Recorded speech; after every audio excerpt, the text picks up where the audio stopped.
Hello friends, हूँ याशिका पटेल आप सर्वेનું અમારી યુટ્યુબ ચેનલ દીપમ જ્ઞાન ક્રાંતિમાં હાર્દિક સ્વાગત કરું છું। મિત્રો, આ વિડીયોમાં આપણે ધોરણ 12 વાણિજ્ય પત્રવ્યવહાર અને સેક્રેટરીયલ પ્રેક્ટિસ એટલે કે એસપીસીસી અંતર્ગત જે વિભાગ 1 છે જે છે કોમર્શિયલ કરસ્પોન્ડન્સ, તો એ અંગેનું ચેપ્ટર નંબર 2 જે છે સરકારી વિભાગો, જાહેર ઉપયોગી સેવાઓ તથા સ્થાનિક સંસ્થાઓ સાથેનો પત્રવ્યવહાર કેવી રીતે કરવાનો છે, સાથે સાથે આપણે કયું ફોર્મેટને ધ્યાનમાં લેવાનું છે તો એની ચર્ચા કરીશું। હવે જે સરકારી વિભાગો છે તો સરકારી વિભાગોમાં કઈ કઈ બાબતોનો સમાવેશ થાય તો ટાર ટપાલ વિભાગ, ટેલિફોન વિભાગ, રેલવે પાર્સલ વિભાગ, તો એ બધા સરકારી વિભાગો છે। જાહેર ઉપયોગી એટલે કે પોસ્ટ હશે, રેલવે, ડ્રેનેજ, લાઇટ, ઓકે, એ બધા જે વિભાગો છે એ જાહેર ઉપયોગી સેવાઓ અને સ્થાનિક સંસ્થાઓ એટલે કે ગ્રામ પંચાયત, તાલુકા પંચાયત સાથે આપણે જે પત્ર વ્યવહાર કરીએ છીએ તો એ વિષયની ચર્ચા કરવાના છે। અગાઉના વિડીયોમાં આપણે એક કંપની કેવી રીતે બેંક સાથે વ્યવહાર કરે, કયા કયા સંજોગોમાં, તો એ વિષયની ચર્ચા કરી હતી અને આજે તદ્દન નવો ટોપિક જે છે સરકારી વિભાગો, જાહેર ઉપયોગી સેવાઓ તથા સ્થાનિક સંસ્થાઓ સાથેનો પત્ર વ્યવહાર, તો એમાં પ્રસ્તાવના, સરકારી વિભાગો સાથેનો જે પત્ર વ્યવહાર છે તે અને પત્ર લખવાનો જે ઢાંચો છે એટલે કે ફોર્મેટ, તો એની આપણે ચર્ચા કરીશું। તો વ્યાપારિક સંસ્થાઓને, હવે જે વ્યાપારિક સંસ્થાઓ છે એટલે કે વેપાર ધંધા સાથે સંકળાયેલી જે સંસ્થાઓ છે, ઓકે, વેપાર ધંધાઓ સાથે જે સંકળાયેલી સંસ્થાઓ છે એ કોની સાથે પત્ર વ્યવહાર કરે છે, તો તમને 1 માર્ક્સના પ્રશ્નમાં પૂછાશે કે વ્યાપારિક સંસ્થાઓ કઈ સેવા, કયા વિભાગો સાથે પત્ર વ્યવહાર કરે છે। તો વ્યાપારિક સંસ્થાઓ સરકારી વિભાગો, જાહેર ઉપયોગી સેવાઓ તથા સ્થાનિક સંસ્થાઓ સાથે પત્ર વ્યવહાર કરવાની જરૂરિયાત વારંવાર થતી હોય છે। તમને 1 માર્ક્સના પ્રશ્નમાં પૂછાય કે વ્યાપારિક સંસ્થાઓને કઈ સંસ્થાઓ અથવા તો કઈ સંસ્થાઓ સાથે પત્ર વ્યવહારની જરૂરિયાત વારંવાર ઉદ્ભવે છે, તો સરકારી વિભાગો, જાહેર ઉપયોગી સેવાઓ અને સ્થાનિક સંસ્થાઓ સાથે એને વારંવાર પત્ર વ્યવહાર કરવાની જરૂરિયાત ઉદ્ભવે છે। આ પ્રકારના પત્ર વ્યવહાર માટે જે તે વિભાગના હોદ્દાને અનુરૂપ કાર્યવિધિ પ્રમાણે ખાતા અનુસાર પત્રોમાં સંબોધન અને લખાણ કરવાનું હોય છે। ખૂબ જ અગત્યનું છે કે તમે કયા પ્રકારના વિભાગમાં લખો છો। હવે તમને જરૂર છે રેલવે ડિપાર્ટમેન્ટને પત્ર લખવાની અને તમે ડ્રેનેજને લખો તો એ કામનું નથી। સાથે સાથે એની કાર્યવિધિ, કયા કાર્યને અનુરૂપ તમારે પત્ર લખવાનો છે તો એ વિભાગના હોદ્દાને અનુરૂપ કયા પ્રતિનિધિ છે, કયા હોદ્દા ઉપર છે, તમારે કોને પત્ર લખવાનો છે, સાથે સાથે તમારે કયા ખાતામાં પત્ર લખવાનો છે। હવે જાહેર ઉપયોગી સેવાઓની આપણે વાત કરીએ તો ડ્રેનેજ આવશે, પછી સ્ટ્રીટ લાઇટ હોય, તો કયા ખાતામાં તમારે પત્ર લખવાનો છે તો એ પણ ખૂબ અગત્યનું છે। અને સાથે સાથે એ પત્રમાં જે તે પોસ્ટ ઉપર એટલે કે હોદ્દાને અનુરૂપ જે વ્યક્તિ છે તો એને સંબોધન કરવા માટેનું પણ લખાણ લખવાનું હોય છે। આ ઉપરાંત સેવાઓ અને સુવિધાઓના સત્વરે મળે તેના માટે જે તે વિભાગના નિયમો અને કાયદા અનુસાર અભિગમ દાખવવો જોઈએ। હવે આપણે કીધું કે સ્ટ્રીટ લાઇટનો તમારે ફરિયાદ છે કે ડ્રેનેજની એટલે કે ગટર લાઇનમાં છે તો એની જે સુવિધાઓ છે તો એના પણ કેટલાક નિયમો હોય, તો એ નિયમો પહેલાં આપણે જાણવા પડશે અને એકદમ હકારાત્મક અભિગમ એટલે તમારે એને વિનંતી કરવાની છે, રિક્વેસ્ટ કરવાનો ભાવ હોવો જોઈએ, નહીં કે ઓર્ડર કરવાનું।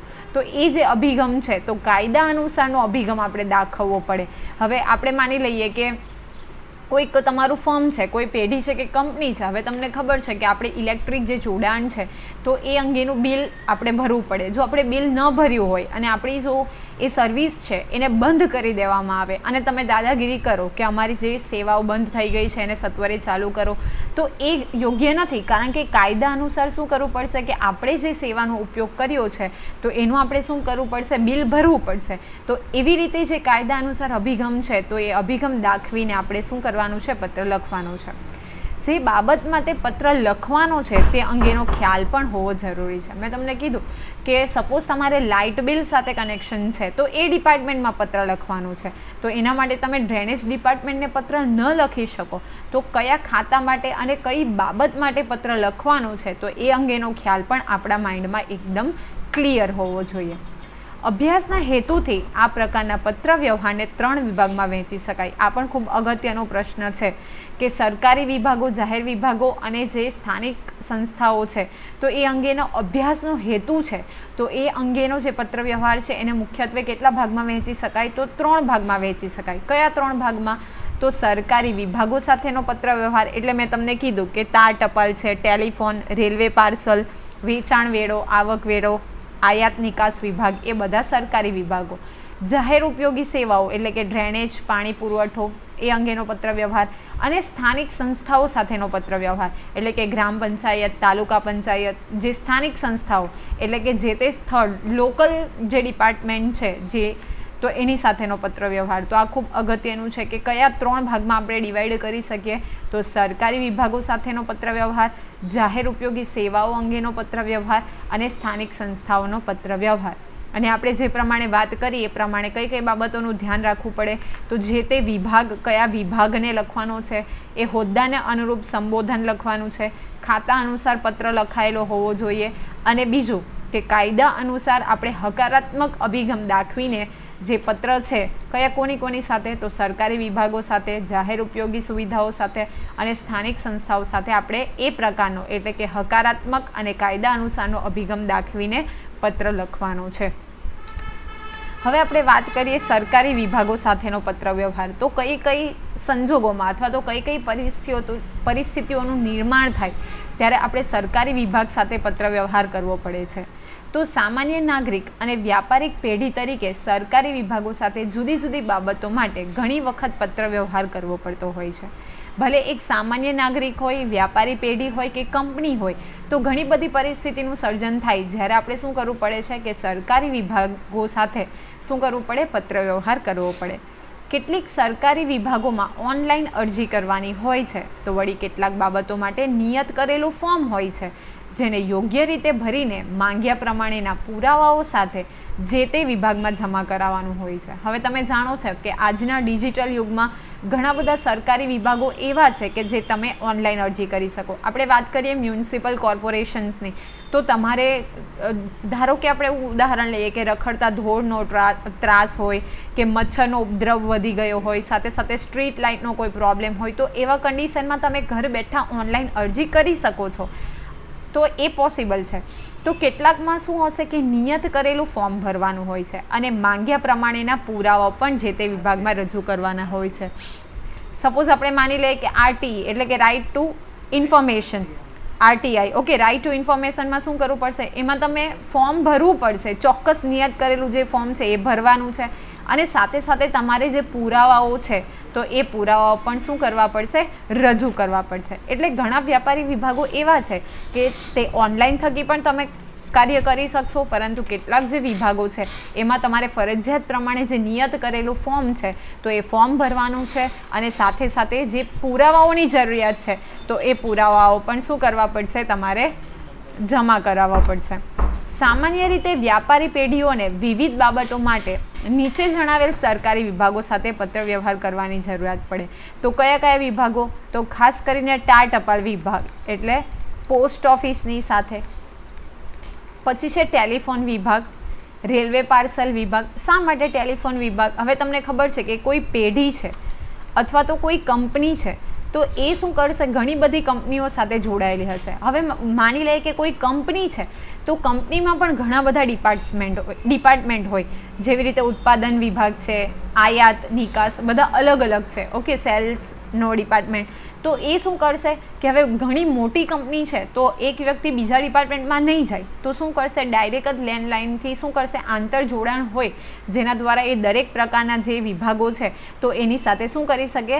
ઇઝીલી કમ્યુનિકેટ કરી શકે. તો એટલા માટે ટેલિફોન વિભાગ સાથે કરવાનું હોય. રેલવે પાર્સલ વિભાગ, હવે આપણે જોઈએ કે જે મોટી મોટી કંપનીઓ હશે કે કોઈ પેઢી હશે તો શું કરશે? એના જે પાર્સલ હશે એ રેલવે દ્વારા પાર્સલની શું કરે? આપ-લે કરતા હોય, તો એની સાથે પણ બની શકે કે આપણે પત્ર વ્યવહાર કરવાની જરૂરિયાત ઊભી થાય. કસ્ટમ અને આયાત નિકાસ વિભાગ એટલે કે કસ્ટમ ડ્યુટી, આપણે જે ટેક્સીસ પે કરીએ છીએ તો એ બાબતે. આયાત અને નિકાસ એટલે કે આપણે જે માલ સામાન મંગાવીએ છીએ એ અને આપણો માલ સામાન બીજાને મોકલીએ છીએ તો એ માટે પણ આયાત નિકાસ વિભાગ સાથે આપણે શું કરવાની જરૂરિયાત ઉદ્ભવે છે? પત્ર વ્યવહાર કરવાની જરૂરિયાત ઉદ્ભવે છે. વેચાણવેરા અને આવકવેરા વિભાગ, હવે આપણે જે વેચ્યું છે તો એ અંગે હવે તમને અત્યારે ખબર છે કે આપણે GST goods service tax, okay, એ તમે માહિતગાર છો. અને સાથે સાથે આવકવેરા એટલે કે આપણે IT રિટર્ન ભરીએ છીએ, ઓકે, રિટર્ન ફોર્મ ભરીએ છીએ જેમાં શું હોય, તમે કેટલી તમારી આવક થઈ છે, એની સામે કેટલો ટેક્સ પેડ કરવાનો છે, બધી જ માહિતી હોય છે. તો એ આપણે આવકવેરા અને જે વેચાણવેરા વિભાગ છે એની સાથે પણ શું કરીએ છીએ? પત્ર વ્યવહાર કરીએ છીએ. એટલે કે સરકારી વિભાગો સાથે જનરલી આપણે તાર ટપાલ વિભાગ, ટેલિફોન વિભાગ, રેલવે પાર્સલ વિભાગ, કસ્ટમ અને આયાત નિકાસ વિભાગ અને વેચાણવેરા અને આવકવેરા વિભાગ સાથે પત્ર કરીએ છીએ. તો અહીંથી તમને 2 માર્ક્સના પ્રશ્નમાં પૂછી શકાય કે કયા કયા સરકારી વિભાગો સાથે મુખ્યત્વે સામાન્ય નાગરિક અને વ્યાપારિક પેઢીને પત્ર વ્યવહાર કરવાની ફરજ પડે છે. તો તમારે આ જે વિભાગો છે, તાર ટપાલ, ટેલિફોન, રેલવે પાર્સલ, કસ્ટમ અને આયાત નિકાસ, વેચાણવેરા અને આવકવેરા, તો આ બધી તમારે માહિતી એમાં શું કરવી પડશે? લખવી પડશે. તો આ થઈ આપણી સરકારી વિભાગ સાથેના પત્ર વ્યવહારની વાત. હવે જ્યારે તમે સરકારી વિભાગો છે તો એની સાથે પત્ર વ્યવહાર કરતા હશો તો એનો જે ઢાંચો છે તો એ ઢાંચો કેવો હોવો જોઈએ તો એની આપણે ચર્ચા કરીએ. તો એ જે ઢાંચો છે એ ઢાંચો કેવો હોવો જોઈએ તો એની આપણે વાત કરીએ. તો સૌપ્રથમ આપણે જે પહેલા ચેપ્ટરમાં જોયું હતું તો એ પ્રમાણેનું શું કરવાનું છે? તો જે તે કંપની અથવા તો જે તે પેઢીનું નામ આપણે વચ્ચે લખીશું. એટલે કે જે પેઢીના નામે અથવા તો જે કંપનીના નામે આપણે પત્ર વ્યવહાર કરીશું તો એનું નામ આપણે ક્યાં લખીશું? વચ્ચે લખીશું. પછી શું કરીશું? પત્રની ડાબી બાજુએ પહેલાં આપણે લખીશું ફોન નંબર. શું લખવાનું છે તમારે? ફોન નંબર લખવાનો છે. અને સાથે સાથે એની નીચે આપણે લખીશું ઈમેલ.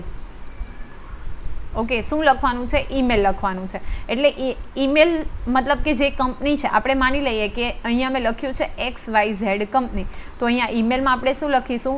xyz@yahoo.com, gmail.com, એ જે પ્રમાણે આપણે લખવાનું હશે એ પ્રમાણે આપણે લખીશું. પછી ડાબી બાજુએ એ આપણે લખ્યું, ડાબી બાજુએ ફોન નંબર અને ઈમેલ. હવે જમણી બાજુએ કંપની એટલે કે XYZ ક્યાં સ્થિત છે તો અહીં આપણે શું લખીશું? કંપનીનું એડ્રેસ લખીશું. શું લખીશું? કંપનીનું એડ્રેસ. એટલે કે કંપની ક્યાં આવેલી છે તો એ કંપનીનું એડ્રેસ આપણે ક્યાં લખીશું? પત્રની જમણી બાજુએ. ફરીથી પત્રની ડાબી બાજુએ આપણે લખીશું કે પત્ર એટલે કે અહીં આપણે એવું કહી શકીએ કે પત્ર લખનારનું એડ્રેસ આપણે ક્યાં લખીશું? પત્રની જમણી બાજુએ લખીશું. હવે પત્રની ડાબી બાજુએ તો જે તે વિભાગને આપણે પત્ર લખવાનો છે તો આપણે અહીં શું લખીશું? પ્રતિશ્રી. હવે આપણે પોસ્ટને લખીશું તો પોસ્ટ માસ્ટરનું જે એડ્રેસ છે એ લખીશું. સાથે સાથે કયા ડિપાર્ટમેન્ટમાં લખ્યો છે અને ક્યાં સ્થિત છે. એટલે કે આપણે એવું કહી શકીએ કે અહીં આપણે શું લખીશું? પત્ર મેળવનારનું જે એડ્રેસ છે એટલે કે રિસીવર, તો એનું એડ્રેસ લખીશું. પછી ખૂબ જ અગત્યનું જેને કહી શકાય કે જે પત્રનો આત્મા છે તો પત્રનો આત્મા તરીકે આપણે શું લખીશું? વિષય. તો કયા વિષય માટે તમે પત્ર લખ્યો છે તો એ વિષય અહીં આપણે લખવાનું છે કે કયા વિષય માટે આપણે પત્ર લખ્યો છે. વિષય લખાઈ ગયો ત્યાર પછી ખૂબ જ અગત્યનું કે આપણે સંબોધન કરીશું. એટલે કે સંબોધનવાચક શબ્દ સાહેબ શ્રી, ઓકે, અથવા તો આદરણીય સાહેબ શ્રી, તો એ લખીશું. પછી તમારે ફરજિયાતપણે શું કરવાનું છે? કોમા કરવાનું છે. પછી પેરેગ્રાફ કરીને તમે શું લખશો કે કયા સંદર્ભે એટલે કે તમારો જે વિષયનો મુદ્દો છે તો એ તમારો વિષય તમે રજૂ કરશો. વિષય મુદ્દો રજૂ કરશો પહેલા પેરેગ્રાફમાં. પછી જે બીજો પેરેગ્રાફ આવશે તો એમાં તમે શું કરશો કે તમારી જે ફરિયાદ છે અથવા તો તમે જે વિનંતી કરો છો તો ફરિયાદ અથવા તો તે વિનંતી કરો છો તો એ ફરિયાદ અને વિનંતી કરશો તો એ વિશેની માહિતી લખશો. અને ફરીથી છેલ્લે તમે શું રજૂ કરશો? આભાર વ્યક્ત કરશો. તો આભાર વ્યક્ત કરી લીધો અને ફરીથી પત્રની જમણી બાજુએ શું લખશો? આપનો વિશ્વાસુ. આપનો વિશ્વાસુ લખશો. પછી તમે શું કરશો કે જે તે વ્યક્તિની સહી અને જે વ્યક્તિ છે એનું નામ અને સાથે સાથે એ કંપનીનો ભાગીદાર છે કે માલિક છે તો એ લખશો. ઓકે, તો આ રીતે તમારે શું લખવાનું છે? પત્રનો ઢાંચો લખવાનો છે. તો આશા રાખું કે તમને આમાં સમજ પડી ગઈ હશે. અને જો તમને આ વિડીયો પસંદ પડ્યો હોય તો લાઇક કરો, શેર કરો અને હા, અમારી ચેનલને સબસ્ક્રાઈબ કરવાનું ભૂલશો નહીં. ત્યાં સુધી હું રજા લઉં છું. Take care, good bye, thank you and have a nice day.